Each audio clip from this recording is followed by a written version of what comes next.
ചെക്കന്മാരെ ചോപ്പിലുള്ള കാണാണ്. ഹാജി മന്തിയുടെ back story അതിന് ഷവായിലാണോ മന്തിയിലാണോ എന്നുള്ളതാണ്. ഹാജി മന്തി ഉണ്ടോ എന്താ പറയുള്ളത്?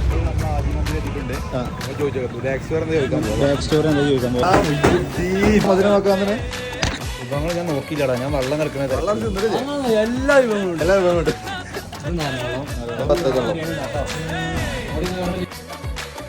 നിങ്ങൾ വരുമ്പോൾ നിങ്ങൾക്ക് ഫ്രൂട്ട് വെള്ളം പൊരിക്കടികൾ അത് ഇവിടെ ഉണ്ടാവും. ഫ്രീ ബുക്ക് ചെയ്ത് വന്നാൽ മന്തി നിങ്ങൾ ഭക്ഷണം കഴിച്ച ഫുഡിന്റെ അതായത് മന്തിന്റെ പൈസ മാത്രം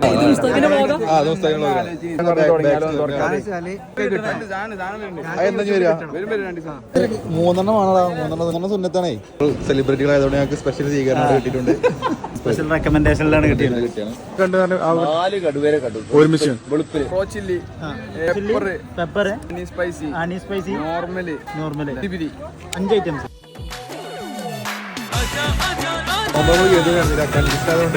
അടുക്കളന്ന് പറഞ്ഞു.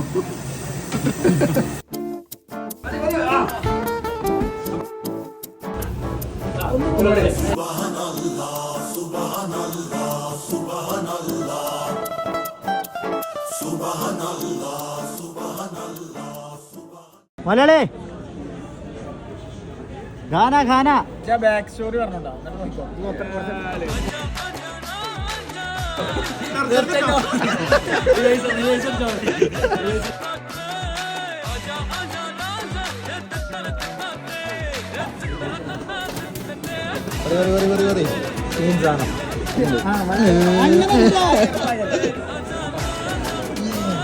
ഇത്രയും ടേസ്റ്റുള്ള സാധനം ഉണ്ടായിരുന്നു. Back story പറഞ്ഞെടുക്കണം.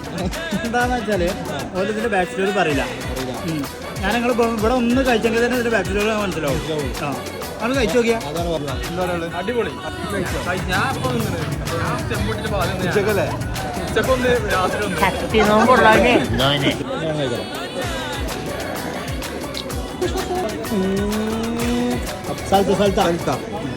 കഴിക്കാം. നമ്മുടെ ബീഫിനെ എടുക്കാം. എന്നിട്ട് മയത്തിൽ നോക്കാം. ഇതിങ്ങനെ കൂട്ടിയിട്ട് ഒരു പിടുത്തം പിടിച്ച് എങ്ങനെയുണ്ട് സത്യസന്ധമായിട്ട് ഉത്തരം പറഞ്ഞാൽ കൊണ്ടോട്ടിൽ നിങ്ങൾ ഓക്കെ.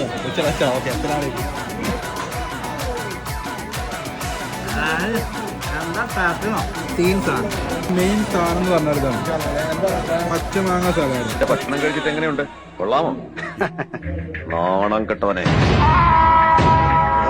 എഴുന്നേക്കടാ എഴുന്നേക്കടാ പട്ടി.